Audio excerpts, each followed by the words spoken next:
Hello दोस्तों, love for English literature की दुनिया में आपका स्वागत है। आज हम बात करेंगे जॉन की बहुत ही मशहूर पोयम द कैनोनाइजेशन। इसको 1633 में सॉन्ग्स एंड सोनेट्स वॉल्यूम में पब्लिश किया गया था। कैनोनाइजेशन ये होता है किसी को संत की उपाधि देना, कैनोनाइज कहलाता है। फॉर गॉड से hold your tongue and let me love, कि खुदा के लिए अपने आप को चुप रखिए, अपनी जबान को काबू में रखिए और मुझे प्यार करने दीजिए।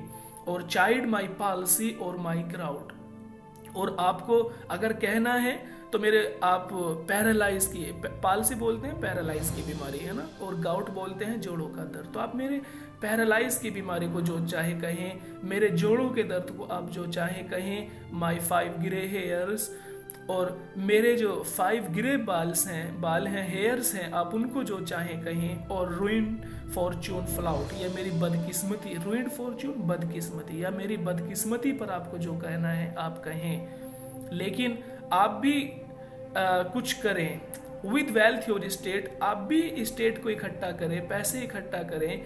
Your mind with arts improve, या किसी आर्ट के सहारे, किसी कला के जरिए अपने माइंड को इम्प्रूव करें। टेक यू अ कोर्स, या किसी तरह का कोई कोर्स करो, कोई degree low. Get you a place, या किसी विदेश जाओ, वहाँ पर चीज़ों को ऑब्जर्व करो, विजिट करो। ऑब्जर्व हिज ओनर, या बड़े लोगों को ऑब्जर्व करो, उनसे मिलो, उनसे बात करो, ऑब्जर्व करो उनको। और द किंग्स रिओल, या फिर राजा के पास जाओ, उसके चापलूस बनकर रहो। और द किंग्स रिओल यानी राजा के लिए सब कुछ बन जाओ, उसके चापलूस बन जाओ, कुछ भी करो आप, मुझे मतलब नहीं है। और हिज स्टाम्प्ड फेस कंटेम्पलेट, या उसके जो चेहरे की जो मोहर है, यानी राजा के जो चेहरे की सिक्के हैं आप उस पर विचार करो, कुछ भी करो। व्हाट यू विल अप्रूव, जो आपको बेहतर लगे आप करो। So will let me love, लेकिन मुझे प्यार करने दो। Alas alas who injured bye my love, मुझे अफसोस है कि मेरे प्यार करने से किसको जख्म हुआ है, कौन जख्मी हो गया, किसको दुख पहुंचा है। What merchant ships have my sighs drowned, और ताजिरों के वे कौन से शिप्स हैं जो मेरी आह भरने से, साइज आह भरना, जो मेरी आह भरने से डूब गए हैं। Who says my tears have overflowed his ground, और कौन कह सकता है कि मेरे आंसुओं ने उसके घर में बाढ़ ला दी है। When did my colds a forward spring remove, और क्या मेरे ठंडी आह भरने से जो स्प्रिंग का सीजन है वो पीछे चला गया है, ऐसा कौन कह सकता है। When did the heats which my winds fill add one name to the plague bill, यहाँ पे हीट विच विंस यानी मेरी नसों में वो कौन सी गर्मी भरी हुई है, वो कौन सी गर्मी है मेरे अंदर, मेरी नसों के अंदर, जिन्होंने प्लेग बिल के अंदर एक नाम को और ऐड कर दिया है। यानी इस बात का दावा कौन कर सकता है कि मेरी नसों की गर्मी ने एक आदमी और ऐड कर दिया है, किसमें, प्लेग बिल में। सोल्जर्स फाइंड्स वार्स, सोल्जर आज भी जंग में लड़ रहे हैं। And lawyers find out still litigious man, और वकील आज भी उन लोगों को तलाश कर रहे हैं। लिटिजियस मैन वो लोग होते हैं जो कानून के सहारे अपने झगड़ों को निपटाने की कोशिश करते हैं। तो देखें, and the lawyers find out still litigious man, और आज भी वकील उन लोगों को तलाश कर रहे हैं, पा रहे हैं, विच क्वारल्स मूव, जो अपने झगड़ों को कानून के सहारे से खत्म करना चाहते हैं। Thou she and I do love, जिस तरह सब लोग अपना अपना काम कर रहे हैं, तो मेरी बिलव्ड और मैं भी प्यार कर रहा हूँ। कोलस वाट यू विल, आपको जो बेहतर लगे हमें कहें, कोई फर्क नहीं पड़ता, कुछ भी आप कहें। क्यों? क्योंकि we are made such by love, क्योंकि प्यार ने ही हमें ऐसा बना दिया है कि अब हमें किसी बात का कोई फर्क नहीं पड़ता। कॉल हर वन, आप उसको कुछ और कहें। मी अनदर फ्लाई, आप मुझको कुछ और कहें, आप उसको कुछ भी कहें, आप मुझे कुछ भी कहें, कोई फर्क नहीं पड़ता। वी आर टेपर्स टू, हम तो परवाने हैं। वी आर टेपर्स टू, हम परवाने हैं। And at our own cost die, और हम खुद ही मर जाएंगे, यानी तुम्हारे कहने से हमें कोई फर्क नहीं पड़ेगा, हम खुद अपनी मर्जी से, ओन कोस्ट, अपनी मर्जी से ही मरेंगे। And we in us finds the eagle and dove, और हमारे अंदर ईगल और डव दोनों पा सकते हैं। ना तो हम ईगल हैं ना हम डव हैं। इसका मतलब ये है ना तो हम मेल रहे हैं ना हम फीमेल रहे हैं, बल्कि क्या बन गए हैं, the Phoenix riddle has more weight, बल्कि हम तो फिनिक्स बन गए हैं। यहाँ पे जो वर्ड है फिनिक्स, इसको समझेंगे। फिनिक्स ना तो ये मेल होता है और ना ही फीमेल होता है, तो फिर पैदा कैसे होता है?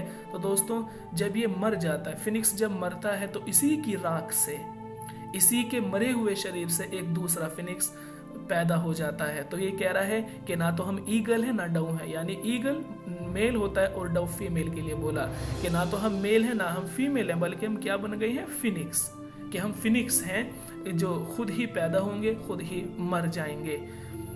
बायस we two being one are it. By us कह रहे हैं कि हम लोग वी टू बीइंग वन, कि हम दो हैं लेकिन दो होकर भी हम क्या हैं, बीइंग वन, लेकिन हम दो होकर भी एक हैं, कि हम दो होकर भी एक हैं, यानी मेल फीमेल आपको लगता है लेकिन हम असल में क्या, फिनिक्स हैं, ना तो हम मेल हैं ना फीमेल हैं। तो इसीलिए हम दो अलग अलग जेंडर होकर भी एक ही जेंडर हैं। सो इसलिए to one natural things both sex fit. अब ये इसको फिनिक्स को खुद ही बता रहे हैं क्योंकि यही वो एक चीज़ है, वही एक नेचुरल थिंग है, वही एक नेचुरल चीज़ है बोथ सेक्स फिट, कि जिसमें दोनों सेक्स फिट हो जाते हैं। ये वाली लाइन फिनिक्स के लिए कही गई है कि फिनिक्स ना तो मेल है ना फीमेल है, बल्कि दोनों सेक्स उसके अंदर होते हैं। We die and rise the same and prove mysterious by this love, कि we die and rise the same, कि हम दोनों साथ साथ जी रहे हैं और साथ साथ हम मर जाएंगे। वी डाई, हम साथ साथ मर जाएंगे, and prove mysterious by this love, और इस प्यार के सहारे हम अपने आप को अमर बना लेंगे, हम अपने आप को रहस्यमय बना लेंगे ना, मिस्ट्रियस रहस्यमय, हम लोग रहस्य करेंगे, अफसोस करेंगे, हम इस तरह से अपने आप को बना लेंगे बाय दिस लव, इस प्यार के सहारे से। We can die by it, हम इसी के साथ मर जाएंगे, हम दोनों साथ में मर जाएंगे। If not live by love, अगर प्यार के साथ हम लोगों ने हमें जीने नहीं दिया तो ध्यान रखें हम मर जाएंगे। And if unfit for tombs and hearse our legends be, तो कह रहे हैं कि अगर अनफिट रहे हैं, यानी अगर हम लोग इस काबिल नहीं हैं फॉर टॉम्स, कि हमारे लिए मकबरे बनाए जाएं, हियर से कहावतें लिखी जाएं, ओके, आवर लीजेंड्स भी, यानी हम लोग अगर इतने बड़े लीजेंड नहीं हैं कि हम लोगों के लिए मकबरे, टॉम मकबरा होता है, हियर से कहावत होती है, कि हम लोगों के लिए कहावतें या फिर मकबरे बनाए जाएं, तो फिर क्या है, it will be fit for verse, तो हम लोग वर्स माने यहाँ पे सोनेट ले लेंगे, गाने, लिरिक्स, सोनेट जो भी इसने डन ने लिखे हैं, तो फिर हम इन सोनेट्स के सहारे से, इन सॉन्ग्स के सहारे से हम क्या हो जाएंगे, फिट रहेंगे। यानी हमें अगर टॉम्स में नहीं रखा गया तो फिर हमको सोनेट में रखा जाएगा। And if no piece of chronicles we prove, कि अगर हमें क्रोनिकल इतिहास को बोलते हैं, अगर हमें इतिहास में कोई जगह नहीं मिली तो we will build on sonnets pretty rooms, तो फिर हम इन सोनेट्स में प्रीटी रूम बना लेंगे। As well a well wrought earn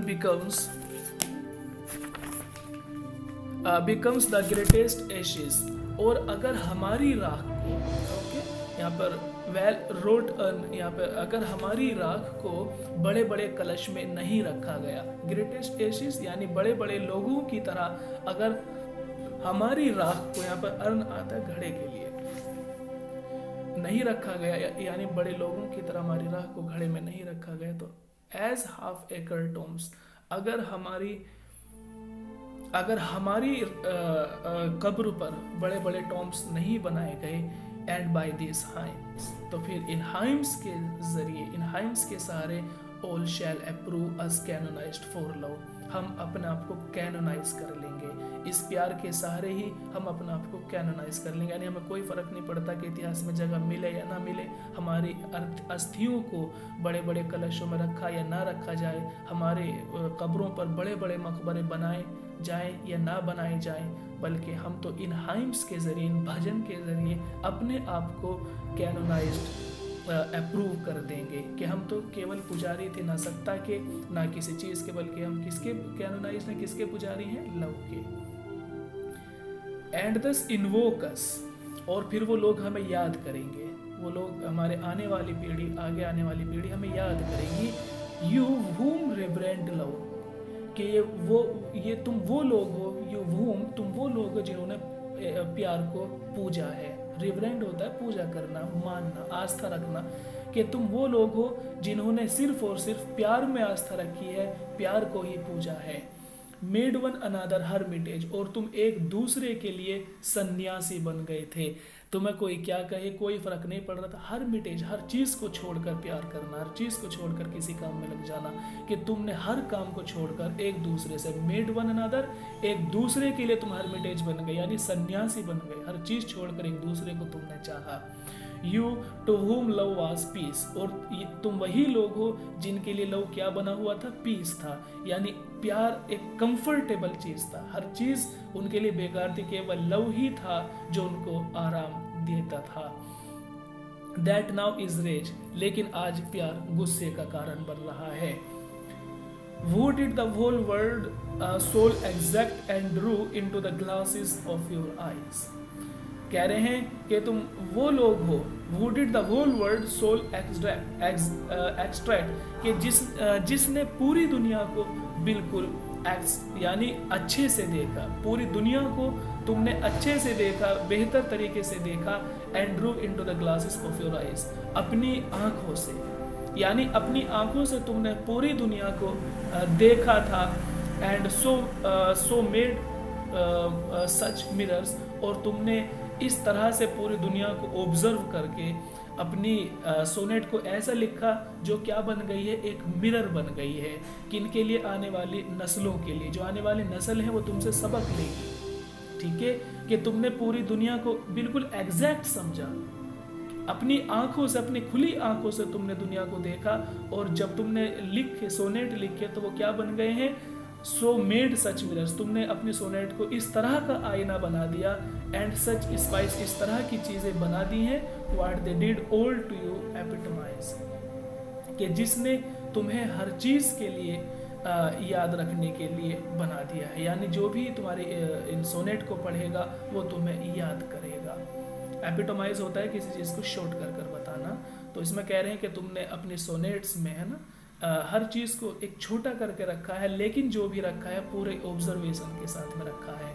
okay, कह रहे हैं कि countries, towns, courts back from above a pattern of your love, कि चाहे कोई देश हो, कोई जगह हो, टाउन्स कोई जगह हो, या कोर्ट्स हो, back from above a pattern of your love, कि तुम्हारे ही जो लव का पैटर्न है उसको फॉलो करेगी। आज हमें कोई नहीं जानता तो कोई फर्क नहीं पड़ता, लेकिन आने वाले दिनों में पूरे के पूरे कंट्रीज, पूरी की पूरे टाउन्स, कोर्ट्स, हर आदमी तुम्हारे ही लव के पैटर्न को फॉलो करेगा।